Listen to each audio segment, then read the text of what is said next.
안녕하세요. 최근 벽면 녹화 트렌드에 대해서 발표하게 될 한솔그린의 송규성 부장입니다. 먼저 그 발표 전에 제가 이제 이 발표를 제안을 받고 최신 벽면 녹화 트렌드라고 하는 이름으로 그 서울시 모 교수님이 자꾸 이제 최신 트렌드 이런 걸 얘기를 하시길래 좀 따라서 해보자라고 생각을 했다가 이 벽면 녹화, 인공지반 녹화에 대한 기술을 좀 저도 이제 개발을 하는 사람 입장에서 생각을 해봤을 때 그렇게 그 다른 트렌드에 비해서 조금 빠르지가 않더라 그런 생각이 들어서 준비를 하면서 이제 열심히 해야겠구나라는 생각을 좀 하게 된 그런 준비였는데요. 그래서 이제 결론적으로는 그 과거 몇 년 전부터 이제 현재까지를 얘기하는 최근 벽면 녹화 트렌드라고 이렇게 이름을 좀 짓게 됐습니다. 네, 발표할 내용은 이제 실내외 벽면 녹화, 그다음에 환경 개선 관리, 그리고 이제 마지막에 버티컬 포레스트 순으로 발표를 드리겠습니다. 먼저 실외 벽면 녹화에 대한 부분입니다. 이제는 많이 아실 거라고 생각을 합니다. 네, 그 벽면 녹화의 전 세계적인 대가죠. 네, 그 패트릭 블랑. 근데 이제 이분이 2018년도에 그 부산 현대미술관에다가 벽면 녹화를 했었어요. 그리고 2019년도에 신문에서 한참 또 난리가 난 적이 있었습니다. 식물이 다 죽는다. 어떻게 하면 좋겠냐. 대안을 마련하자. 이런 것들 때문에 좀 말들이 많았는데 지금 이 우측 끝에 보이는 사진은 가장 최근 사진입니다. 가장 최근 사진인데 역시나 좀 그 상태가 저희가 생각했던 만큼 그렇게 좋지는 않아요. 근데 어쨌건 이제 본인은 이걸 이제 예술로서 인정을 해줬으면 좋겠다. 대상지가 대상지이니만큼이라고 얘기를 하고 있어서 이게 이제 어떻게 보면은 이 패트릭 블랑이 우리나라에 이제 적용을 좀 해보고자 여러 시도를 했었는데 그것에 대한 성공이 과연 성공적이었는가라는 생각이 좀 드는 그런 내용이었습니다. 그런데 이제 그 비슷한 시기에 그 이제 을지 트윈타워에서 이제 한 850제곱미터 정도의 면적의 옥외, 실외에 벽면 녹화를 설치를 하게 됐고요. 그것에 또 올해는 그 돈이문 박물관 마을 여기가 한 1000제곱미터 정도 되는데 이렇게 이제 대규모로 옥외에 설치되는 벽면 녹화가 점점 확장되고 있다라는 부분을 저는 이제 트렌드로 좀 뽑고 싶어서 갖고 와봤습니다. 예, 그리고 이제 100제곱미터가 넘어가는 그런 이제 그 벽면 녹화 대상지들도 옥외에 하나둘씩 이렇게 발생이 되고 있는 그런 상황입니다. 그리고 이제 실내 부분의 경우는 제가 생각을 해봤을 때는 가장 큰 거는 이 기술의 보편화 부분입니다. 어쨌건 실외는 그 2013년도에 그 서울시 벽면 녹화를 시작으로 해서 현재까지 오면서 계속 지속적인 발전이 있어 왔고요.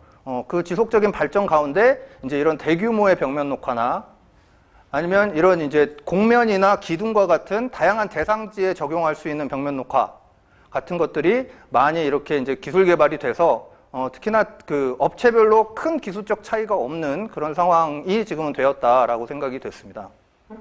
그리고 이제 그 공공기관에 있어서도 아까 서울시청을 말씀을 드렸지만 어쨌건 그 산림청을 중심으로 해서 이제 지원 사업을 활발하게 지원을 하다 보니까 그 민간에서도 마찬가지고 그런 지원 사업들이 활발해지다 보니까 이제 그런 것들에 발맞춰서 이런 학교 공간이나 그리고 이런 지하철 같은 데서도 저희가 이제 심심치 않게 이런 벽면 녹화 현장들을 볼 수 있는 그런 상황들이 됐습니다.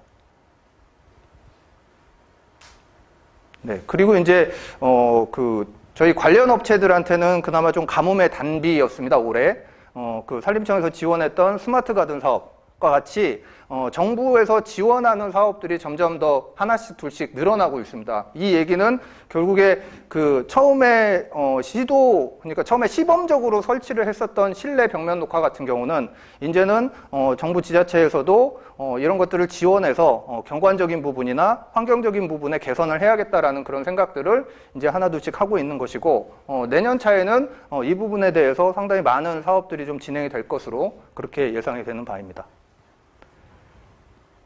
네, 여기는 스마트 가든 사업의 이제 중심이라고 할 수 있는 세종수목원의 모습이고요. 그리고 이제 환경 개선 부분에 대해서 말씀드리겠습니다. 아까 저희 회장님께서도 말씀을 해주셨지만 가장 그 코로나 이전에 가장 큰 환경 이슈가 미세먼지였잖아요. 근데 이제 미세먼지 관련해서도 이제 실내에 식물을 활용해서 공기 정화를 해보자라는 시도들이 많이 이루어지고 있고요. 실외 같은 경우는 아시는 분은 아시겠지만 이제 시티트리라고 하는 독일의 업체를 시작을 해서 이렇게 단독으로 설치할 수 있는 그런 이제 공기 정화형 벽면 녹화 시스템. 그리고 실내 같은 경우는 이런 나아바라고 하는 핀란드 업체를 위시해서 실내에 이렇게 단순하게 가전 형태로 설치를 할 수 있는 그런 벽면 녹화 시스템 같은 것들이 어떻게 보면 이게 이제 조금 속상한 얘기일 수도 있는데 어쨌건 외국에서 트렌드를 만들어 온 것이 이제 국내에서 점점 보편화되고 있는 그런 상황이라고 볼 수 있겠고요. 그다음에 시설물 부분에 있어서도 이제 뭐 파고라나 아니면 버스 정류장 같은 것들이 이런 벽면 녹화를 도입하는 그런 이제 상황이 지금 많이 연출이 되고 있습니다.